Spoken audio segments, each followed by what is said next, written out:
Bienvenue dans Terrienne, l'actualité sur la condition des femmes dans le monde. Du 6 au 9 juin, 450 millions de personnes sont appelées aux urnes pour renouveler le Parlement européen. Près de la moitié de ces électeurs sont des électrices. Tous les sondages d'opinion prédisent un recul des trois grands partis européens au profit de l'extrême droite, un virage qui ne sera pas sans conséquences pour les droits des femmes, selon Agnès Hubert, experte en politique de genre dans l'UE. La poussée de l'extrême droite dans tous les pays européens, c'est véritablement la grande crainte à l'heure actuelle.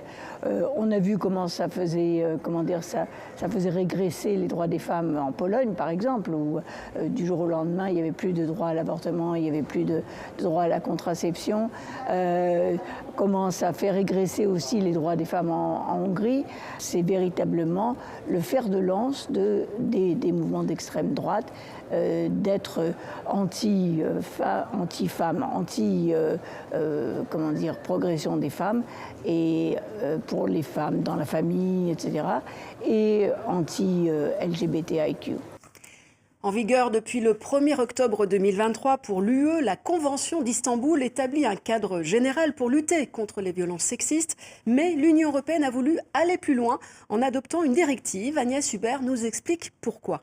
À l'heure actuelle, la directive violence est totalement inspirée de la Convention d'Istanbul. Alors on peut se demander pourquoi avoir fait une directive en plus de la Convention d'Istanbul, qui est un excellent texte. Pourquoi il est intéressant d'avoir aussi une directive européenne qui reprend beaucoup d'éléments de la Convention d'Istanbul? C'est parce que la directive européenne et la législation européenne, en particulier quand elle va être transcrite par les parlements nationaux, est une législation contraignante. Et ça veut dire qu'on peut aller en cour de justice pour se réclamer des dispositions de la Convention d'Istanbul, alors qu'on ne peut pas le faire si c'est juste la Convention du Conseil de l'Europe. Et concernant la question de l'avortement, plusieurs pays, dont la France, militent pour inscrire ce droit dans la Charte européenne, ce qui ne semble pas gagner d'avance. Alors sur la question de l'avortement, c'est vrai, l'inscription dans la Constitution française a fait marque. Il est bien évident que ça a vraiment dynamisé cette problématique au niveau de l'agenda politique, et c'est important.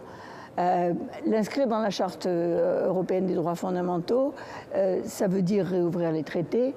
Ce qui n'est déjà pas totalement évident, mais qui devra être fait avant les prochains élargissements. Donc je pense que c'est dans des choses qu'il faudra faire.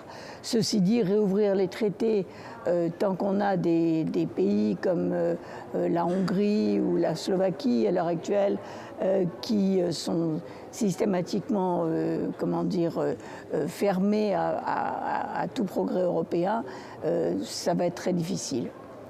Un entretien réalisé par Margot Houghton pour Terrienne, à retrouver sur notre site et sur la page Instagram de TV5 Monde.